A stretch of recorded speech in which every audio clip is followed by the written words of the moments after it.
What's the scariest 100% true story you've heard of? One of my friend's family growing up had a beach house, and I'd get invited every now and then. They had money, and the house was massive. Pretty cool place too. They even had a full-time maid who had her own flat at the back. One day they go there for a long weekend, and when they opened the door, the place had been ransacked. It was all a mess. Missing TVs, furniture, broken stuff. You get the picture. They went to check on the maid, and her flat was empty.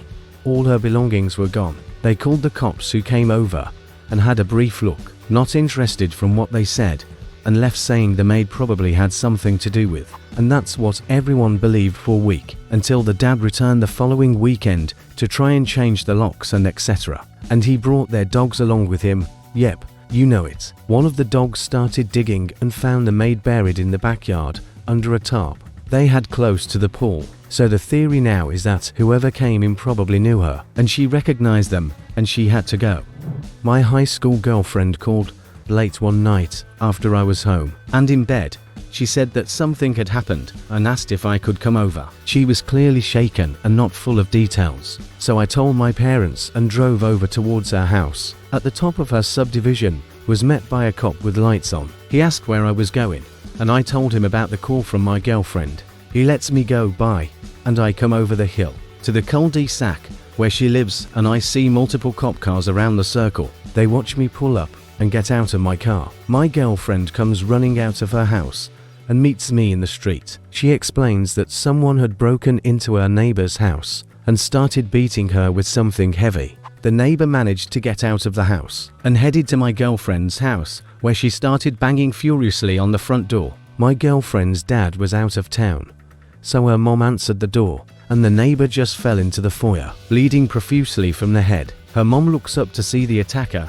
headed up the walkway towards the front door. She pulls the neighbor into the house and closes the door, hitting the attacker with it before it fully closed. He then took the heavy tool he had used to beat the neighbor and smashed the little window at the top of the door. Her mom started screaming, and the attacker just turned around and walked up the street into the darkness. I spent the night there that night, along with 2 or 3 cops outside in their cars, and in the morning, we could see blood still pooled on the floor in the foyer, and splattered blood above the front door from where the attacker had swung the bloody tool to smash the window. No one was ever caught or even identified.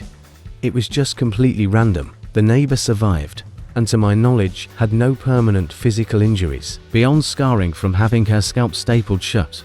She moved away shortly after the incident. My aunt fell asleep on her couch one night, and my uncle was asleep upstairs. She woke up around 12 a.m. to a random man staring at her while she slept. He said the guy upstairs was sound asleep, meaning he came in, saw my aunt on the couch, looked around, saw my uncle asleep upstairs, and then sat there and watched. She told him to leave, and somehow by the will of God he left. He slid in through the back door. We live in a relatively safe area. Craziest thing I have ever heard. When I was learning to drive, my instructor advised me to always lock my car doors as soon as I get into my car. I asked her why, and she told me her personal experience. This happened almost a year after she passed her test. She finished work about 3 a.m. She just gotten into her car and gotten her keys in the ignition when 3 guys jumped into her car. She had a knife to her neck and was told to drive. They give her directions to an alleyway. They dragged her out of the car and raped her. After they were done with her, they left her in the alleyway and stole her car and purse. It took her a while to get help. Police did find her car a few days later, abandoned and on fire, on the outskirts of the city, but the guys were not caught. The reason she started to teach driving was her way to protect other women and make sure no one else goes through what she went through. So she advised all her female students to lock their car doors as soon as they get in. I was around 10 years old. I was at school, but my mum told me she was thinking of taking me to the doctor's in the afternoon. Recurring eye issue. Lunchtime and I'm in the dining hall when the office woman told me there was a taxi outside for me and I needed to go. I assumed my mum booked it for me as she can't drive. I cleared up my stuff and got my bag. Just about to leave when I remembered my jacket in my classroom. I rushed to get and head out for the taxi. Office woman tells me I'm too late and the taxi had gone without me. I just went back to class, but panicking my mum would be angry at me. School finishes and my mum is waiting for me at the gates. I burst into tears apologizing for missing the taxi and thinking I was in big trouble. She never ordered a taxi and had no clue what I was talking about. She ended up not making the doctor appointment. No one ever found out who ordered the taxi or who driver was. My mum doesn't like to think what would have happened if I hadn't forgotten my jacket and got in that taxi.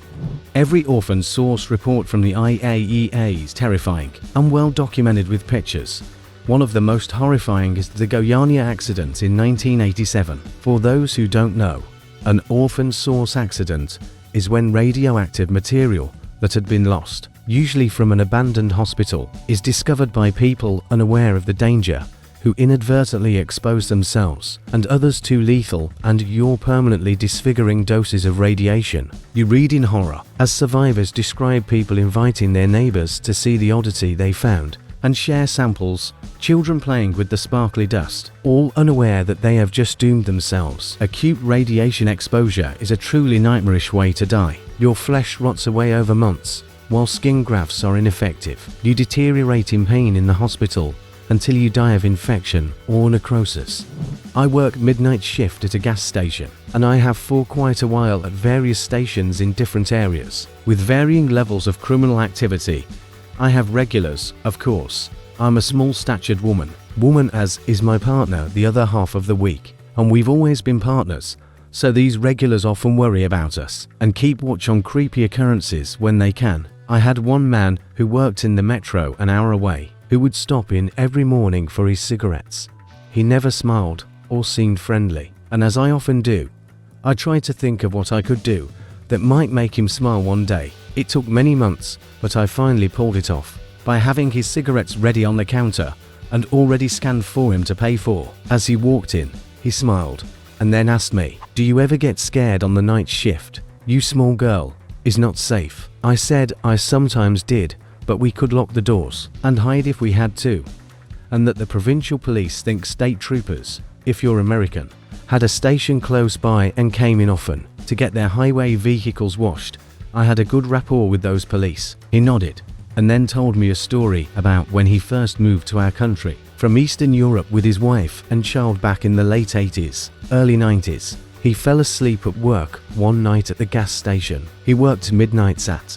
When he woke up, the phone had been ringing 4 hours, and his manager was shaking him violently asking if he was all right. He was fine, he said. What was the problem? He was sorry, he fell asleep. His manager screamed that it was fine, he fell asleep. To look outside, all of their motor oil was missing and the outside of the place was a mess. The thieves had come and swiped all the oil and left him be because he slept through the entire thing, and then moved down the road to the next station for an encore.